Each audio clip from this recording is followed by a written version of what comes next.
Class 11th, Microeconomics, chapter number 3, Theory of Demand. Very, very, very interesting chapter. Okay, so let's study this. Very first question is, why do prices fluctuate from years to years? क्यों होता है ऐसा? जैसे आप बात करेंगे तो mobile phone है, प्राइसेस बढ़ती रहती है, कभी कम भी हो जाती है. तो ये किस तरह से होता है, इसका आंसर हम लोग इस चैप्टर के अंदर पाने वाले हैं. कभी कभी क्या होता है, prices, sometimes the prices the rises and the other times the prices gets decrease, means falls. अब इकोनॉमिक्स, जो इकोनॉमिस्ट हैं उनकी अगर बात करें हम लोग, तो वो कहते हैं कि why does it happen, it happens because of two factors, demand and supply. तो डिमांड एंड सप्लाई जनरली आप लोगों ने सुना होगा, बट इसको हम लोग थोड़ा सा इकोनॉमिक्स के पॉइंट ऑफ व्यू से और थोड़ा सा जनरल लाइफ के हिसाब से जो है वो हम लोग इसको पढ़ने वाले हैं. So let's see, there is an interaction between two people, one is consumer and the other is producer. तो कंज्यूमर क्या करता है, कंज्यूमर करता है डिमांड, एंड प्रोड्यूसर क्या करता है, प्रोड्यूसर करता है सप्लाई. और इन दोनों के बीच में जो चीज़ आ जाती है वो आती है प्राइस. बिकॉज जब एक प्राइस पर दोनों सहमत होंगे, दोनों अग्री करेंगे, तभी जाके तो डिमांड और सप्लाई का जो सिस्टम है वो हमारा काम करेगा. Now, there are certain questions which you have on your screen, interesting ones. Why does it happen that roses on Valentine's Day gets expensive, whereas the other days nobody asks for it? Similarly, जब भी petrol की prices बढ़ने लग जाती है तो cars की demand कम होने लग जाती है. And then the other question, कि जब भी जो कोक है अगर ये ज़्यादा महंगी हो जाएगी तो क्या होगा कि जो जूसेस हैं उनकी डिमांड बढ़ना शुरू हो जाती है. अब ये सारे क्वेश्चन के जवाब हमको इस चैप्टर के कॉन्सेप्ट्स के अंदर मिलने वाले हैं. Now there are four sort of things. पहले हमको इसको समझना बहुत ज़्यादा ज़रूरी है. What is need, what is want, what is desire and what is demand. So need, as you can see, is roti, whereas want is we want burger to eat. काम तो इससे चल जाएगा लेकिन हमको ये चाहिए. क्यों चाहिए? शायद हम लोगों को टेस्टी ज़्यादा लगता होगा, इसलिए.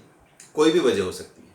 And desire is something that we feel like यार ये मिल जाए तो बस मज़ा आ जाए. Okay, and then comes demand. So demand क्या है, इसी को हम लोग इस चैप्टर के अंदर समझने वाले हैं. ये तीनों चीज़ें जनरल समझने के लिए ठीक है, लेकिन हमको मतलब इस चीज़ से है, डिमांड से. अब नीड्स को हम लोग जनरल फॉर्म में देखते हैं. जनरल फॉर्म में नीड क्या होती है? So needs is what is necessary for the life. So it's food, shelter and clothing. रोटी, कपड़ा और मकान. ठीक है, ये तीन चीज़ें हम लोगों को ज़रूरी होती है.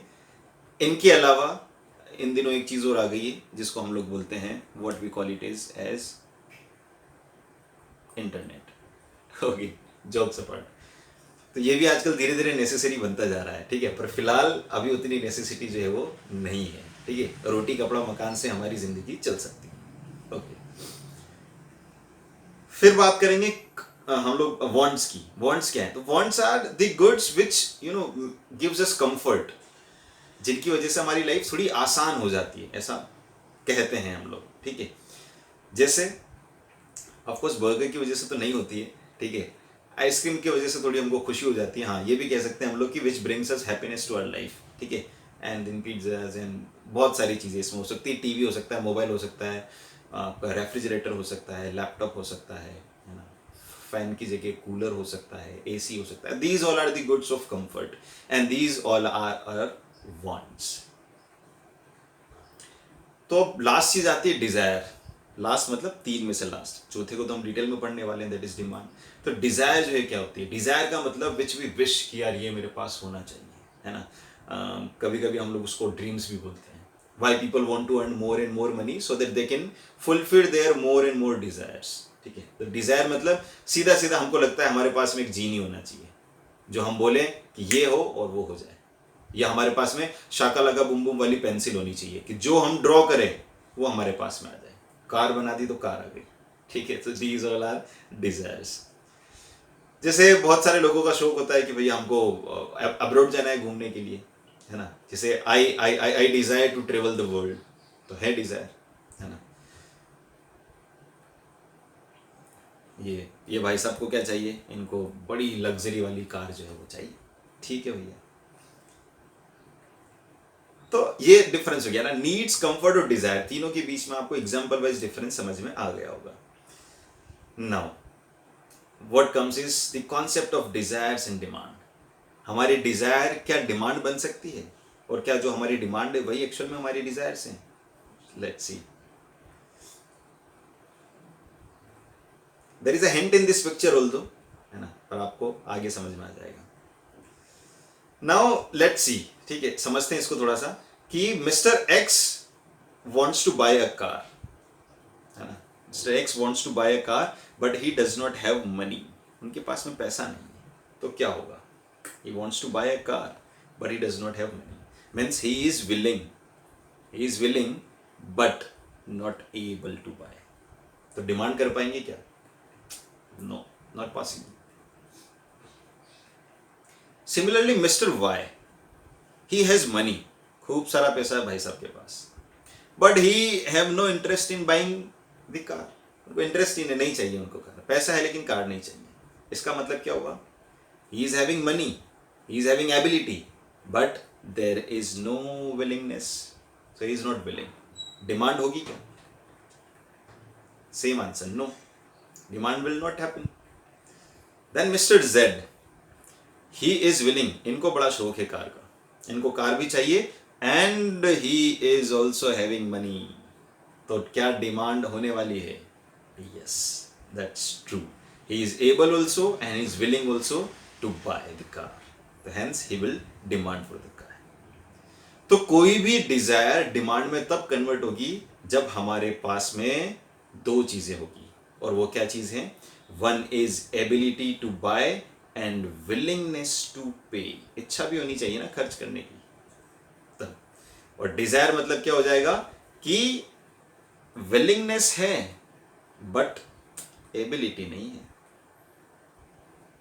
So like me, I have willingness कि मुझे वर्ल्ड ट्रेवल करना है, but I don't have dollars to travel the world, तो ये डिजायर ही रहेगी। तो डिमांड के साथ में अब हम डिमांड को स्टडी करेंगे, तो डिमांड को इफेक्टिव डिमांड हम कब कहेंगे, when we will call it effective demand. तो इफेक्टिव डिमांड तब कहेंगे when we have ability to pay, when we have money in the pocket, then when we have willingness to spend that money, उसको खर्च करने का श्रद्धा भी तो होनी चाहिए। और आखिरी चीज जो बहुत जरूरी है, it is there should be a fix time period, otherwise तो, क्योंकि डिजायर्स का कोई टाइम पीरियड नहीं होता, I have a dream to do this, now there is no fix time period. लेकिन डिमांड का टाइम पीरियड होता है, तो भैया आप डिमांड कर रहे हो मतलब एक साल में मुझे ये वाली चीज खरीदनी है या मुझे ये चीज लेकर आनी है, ठीक है। So this is what demand. तो डेफिनेशन को थोड़ा सा हम लोग स्टडी करेंगे, that commodity consumer is willing and able to buy at a particular price, यही तो विलिंगनेस डिसाइड करेगा कि इस प्राइस पर उनको क्या चाहिए, ये वाली चीज तैयार है वो इस प्राइस पर लेने के लिए, and then during a given period of time, and this is what we call it as effective demand। okay, example लेते हैं, जैसे डिमांड ऑफ कॉक, है ना। अब ये किन चीजों के ऊपर डिपेंड करती है ना, और one what things demand of coke will depend. अगर कोक की प्राइस जो है वो गिर जाए, कोक की प्राइस अगर गिर जाए तो क्या होगा, सस्ती हो गई भैया तो डिमांड शुरू हो जाएगी, सिंपल। दूसरा, अगर पेप्सी की प्राइस अगर कम हो जाए, पेप्सी की प्राइस कम हो जाएगा तो क्या होने वाला है, कोक का डिमांड कम हो जाएगा।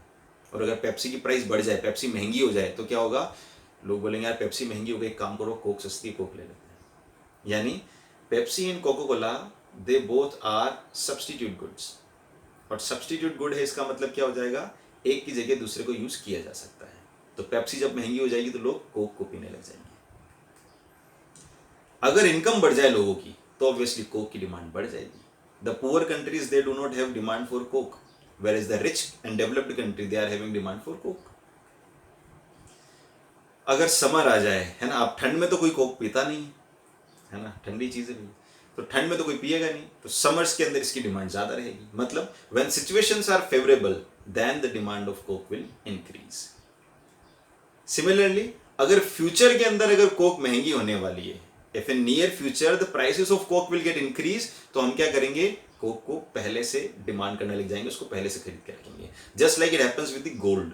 गोल्ड के साथ यही तो होता है कि जब सोना हमको लगता है कि आगे जाके महंगा होने वाला है, तो हम उसको अभी खरीद कर रख लेते हैं, ठीक है। Then population has increased. जिस कंट्री की पॉपुलेशन जितनी ज्यादा होगी वहां पर उतनी ज्यादा डिमांड होगी।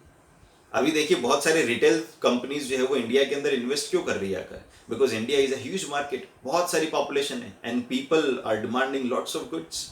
तो इसीलिए वो चाहते हैं कि वो इंडिया में आकर सेल करें, and that's why even like companies like Amazon, they are making huge profits, because हमारे यहाँ पर जो रिटेल डिमांड है वो बहुत ज़्यादा है। तो पॉपुलेशन ज़्यादा है इसलिए ये हो रहा है, ठीक है। लेकिन पॉपुलेशन के साथ में एक चीज़ और मायने रखती है, which is the distribution of income, वो भी इवन होना चाहिए।